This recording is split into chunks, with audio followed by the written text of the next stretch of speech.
Parkinson's disease दिमाग की एक लंबी बीमारी है जो मूवमेंट में दिक्कत पैदा करती है। दिमाग का कंट्रोल सेंटर, खासकर सब्सटेंसिया निग्रा नाम का हिस्सा, ठीक से काम करना बंद कर देता है। यह हिस्सा डोपामिन बनाता है, एक ऐसा केमिकल जो आपके शरीर को स्मूथली मूव करने में मदद करता है।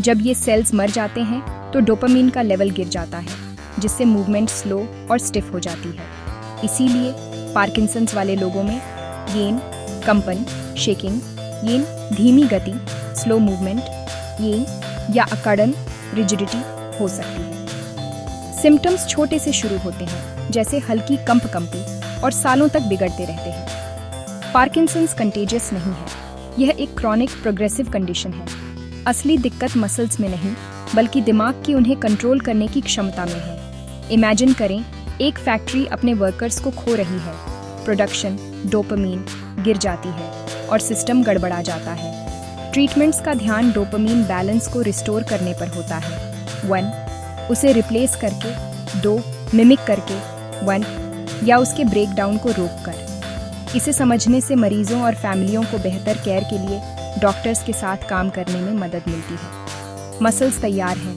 लेकिन दिमाग के इंस्ट्रक्शंस में खराबी है। इस कॉन्सेप्ट को समझना पार्किंसंस को मैनेज करने के लिए बहुत जरूरी है। पार्किंसंस का कारण अभी भी अनक्लियर है, लेकिन यह जेनेटिक्स, एनवायरनमेंट और एजिंग का मिक्स हो सकता है। कुछ लोगों में ऐसे जीन्स होते हैं जो उन्हें ज्यादा वल्नरेबल बनाते हैं, लेकिन सिर्फ जीन्स से ही बीमारी की गारंटी नहीं होती। टॉक्सिन्स जैसे पेस्टिसाइड्स के संपर्क में आने से रिस्क बढ़ सकता है, खासकर एग्रीकल्चर में काम करने वालों के लिए। ऑक्सीडेटिव स्ट्रेस, अनस्टेबल मॉलिक्यूल्स से होने वाला डैमेज समय के साथ दिमाग की सेल्स को नुकसान पहुंचा सकता है। एज सबसे बड़ा रिस्क फैक्टर है। ज्यादातर केसेस 60 साल की उम्र के बाद दिखते हैं। अफेक्टेड ब्रेन सेल्स के अंदर लिवी बॉडीज नाम के क्लम्प्स बन जाते हैं, जो फंक्शन को डिसरप्ट करते हैं। पार्किंसंस एक मल्टीफैक्टोरियल डिजीज है, कोई एक कारण नहीं, बल्कि रिस्क्स का कॉम्बिनेशन। इन फैक्टर्स को समझने से रिसर्च और प्रिवेंशन को गाइड करने में मदद मिलती है। पार्किंसंस के मुख्य सिम्टम्स मोटर रिलेटेड होते हैं: ट्रेमर, स्लोनेस, स्टिफनेस और बैलेंस प्रॉब्लम्स। ट्रेमर अक्सर आराम करते समय एक हाथ में शुरू होता है, जैसे पिल रोलिंग मोशन। ब्रेडिकिनीजिया का मतलब स्लो मूवमेंट है, यहाँ तक कि सिंपल टास्क्स में भी ज्यादा समय लगता है। स्टिफनेस या रिजिडिटी मसल्स को टाइट और मूवमेंट को जर्की बना देती है। ये नॉर्मल पोस्ट एक्सरसाइज स्टिफनेस नहीं है, ये कांस्टेंट होती है और पेनफुल हो सकती है। लोग शफलिंग गेट और कम आर्म स्विंग के साथ चल सकते हैं। पॉस्चरल इंस्टेबिलिटी, बैलेंस में दिक्कत बाद में दिखाई देती है, जिससे फॉल रिस्क बढ़ता है। ये 4 सिम्टम्स, ट्रेमर, ब्रेडिकानीजिया, रिजिडिटी और इंस्टेबिलिटी, पार्किंसंस को डिफाइन करते हैं। ये रोजमर्रा की जिंदगी को चैलेंजिंग बनाते हैं और यही मुख्य कारण है कि लोग मदद मांगते हैं। इन्हें जल्दी पहचानना डायग्नोसिस और ट्रीटमेंट के लिए बहुत जरूरी है। पार्किंसंस सिर्फ मूवमेंट के बारे में नहीं है, नॉन मोटर सिम्टम्स भी उतने ही डिसेबलिंग हो सकते हैं। गंध का चले जाना, लॉस ऑफ स्मेल, नींद की समस्या, स्लीप प्रॉब्लम्स और बहुत ज्यादा थकान, ओवरवेलमिंग फैटीग अक्सर जल्दी दिखाई देते हैं। डिप्रेशन और एंजाइटी आम है, जो दिमाग में केमिकल चेंजेस के कारण होते हैं, न कि सिर्फ डायग्नोसिस के कारण। कॉग्निटिव इश्यूज, प्लानिंग, फोकसिंग या याद रखने में दिक्कत समय के साथ विकसित और बिगड़ सकते हैं। डाइजेस्टिव प्रॉब्लम्स जैसे कॉन्स्टिपेशन, ब्लड प्रेशर में गिरावट और यूरिनरी इश्यूज अक्सर होते हैं। कुछ लोगों को बहुत ज्यादा पसीना, ऑयली स्किन या धीमी आवाज का अनुभव होता है। ये सिम्टम्स क्वालिटी ऑफ लाइफ को प्रभावित करते हैं और मोटर इश्यूज के साथ साथ इन पर भी ध्यान देने की जरूरत होती है। मोटर और नॉन मोटर दोनों सिम्टम्स को एड्रेस करना कॉम्प्रिहेंसिव केयर के लिए बहुत जरूरी है। पार्किंसंस का डायग्नोसिस डॉक्टर के केयरफुल ऑब्जर्वेशन पर निर्भर करता है, कोई एक टेस्ट नहीं है। न्यूरोलॉजिस्ट्स धीमी मूवमेंट के साथ साथ ट्रेमर या रिजिडिटी देखते हैं, जो आमतौर पर एक तरफ से शुरू होता है।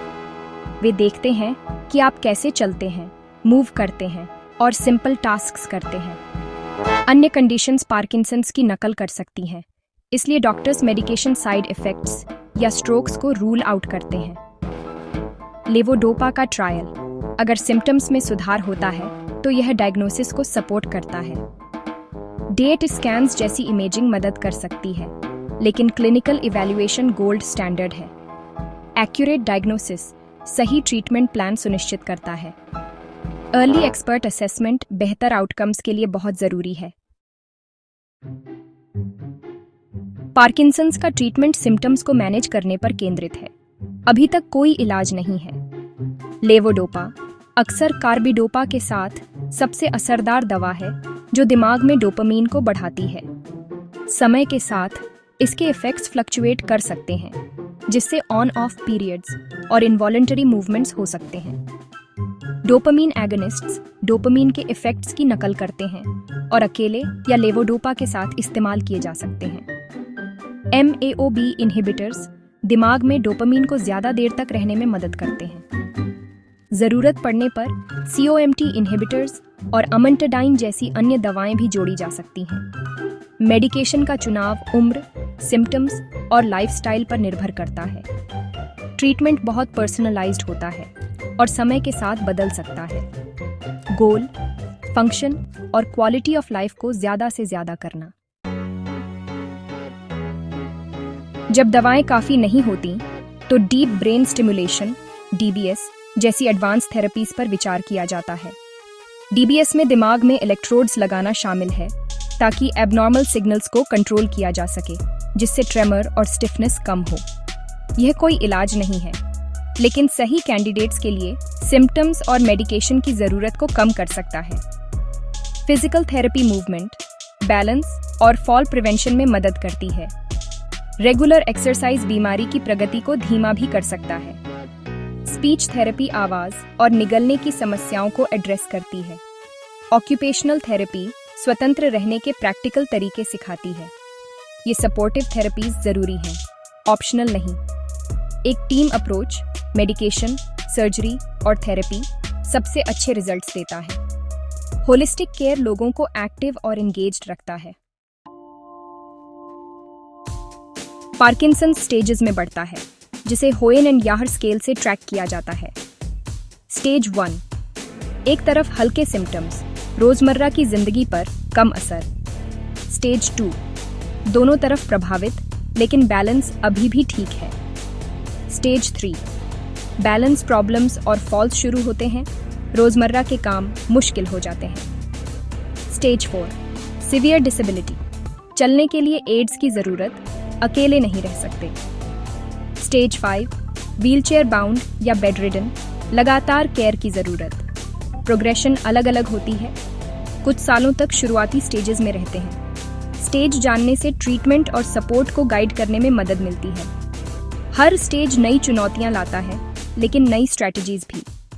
अर्ली प्लानिंग से बहुत फर्क पड़ता है। पार्किंसंस का डायग्नोसिस जिंदगी बदलने वाला होता है, लेकिन यह अंत नहीं है। प्रोएक्टिव मैनेजमेंट, मेडिकेशन, एक्सरसाइज और हेल्थी हैबिट्स सालों तक इंडिपेंडेंस को बनाए रख सकते हैं। Regular physical activity movement mood और थिंकिंग को बेहतर बनाता है। एक बैलेंस्ड डाइट सिम्टम्स को मैनेज करने और ब्रेन हेल्थ को सपोर्ट करने में मदद करती है।